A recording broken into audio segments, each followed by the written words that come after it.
Isang bangko sa Baliwag, Bulacan ang hinold up at natangaya na mahigit 330,000 piso. At mahigit 24 oras matapos ang pang-hold up, agad nasa kote ang suspect na ito, bisor pa naman ng mga gwardya ng bangko at may asawang empleyado rin ng bangko. Sa tulong ng CCTV ay madaling nakilala ang suspect dahil daw sa kanyang nunal. Nakatutok si Ian Cruz. Alas 3:20 ng hapon nitong Lunes, tapos na ang banking hours at halos sa kababa na ang roll-up door ng Rural Banco Pandi sa Baliwag, Bulacan.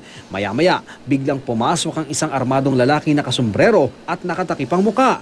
Mabilis na din sa amahan ng gwardya, tsaka itinulak padapa matapos magdeklara ng hold-up. Isinara ng lalaki ang glass door ng bangko. Sunod na tinungo ng lalaki ang pwesto ng bank tellers. Sinamsamang salaping nasa cash box na nasa mahigit 330,000 piso. Hindi raw gumagana ang bank alarm nang mangyari ang pang-hold up. Sunod nito, isinama na ang gwardya sa mga teller tsaka mabilis na tumakas. Ito ang artist sketch ng suspect na nakilalang si Gerardo Macapagal, 41 anyos, supervisor ng mga gwardya ng bangko. Ay saksi, minsan nanunundo pa raw ang suspect sa asawa na empleyada rin ng bangko. Nabuko sa nunal, nabuko sa katawan, even yung paglakad. Of course, may mga indications naman sino yung maglakad na ganito ang katangkad, ganito ang build, at may nunal. So na-recall niya. Sa operasyon ng Baliwag Police kasama ang CIDG at Intelligence Operatives ng Bulacan, nasa kote si Macapagal sa kanyang bahay sa Talang, Candaba, Pampanga, mahigit 24 oras lang matapos mangyari ang bank robbery. 2 paltik na revolver ang nakuha sa suspect. Nakuha sa kanyang underwear at sapatos ang pera na aabot sa 67,000 piso. Mahigit 186,000 piso pa ang na-recover sa ilalim ng beddings ng kanilang kama.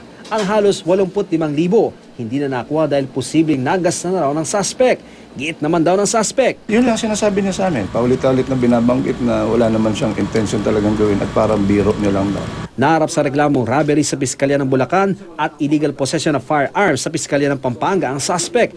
Pero ano kaya ang mangyayari sa misis na empleyado sa bangko ng suspect? We're still having an ongoing thorough investigation kung talagang may kinalaman din yung or involved yung asawa. Kasi isang kwan doon, tinago pa mismo, nagtago pa ng pera yung suspect. Bakit siya ilalagay doon sa sapatos yung pera na sinasabi niya hindi alam nung asawa niya.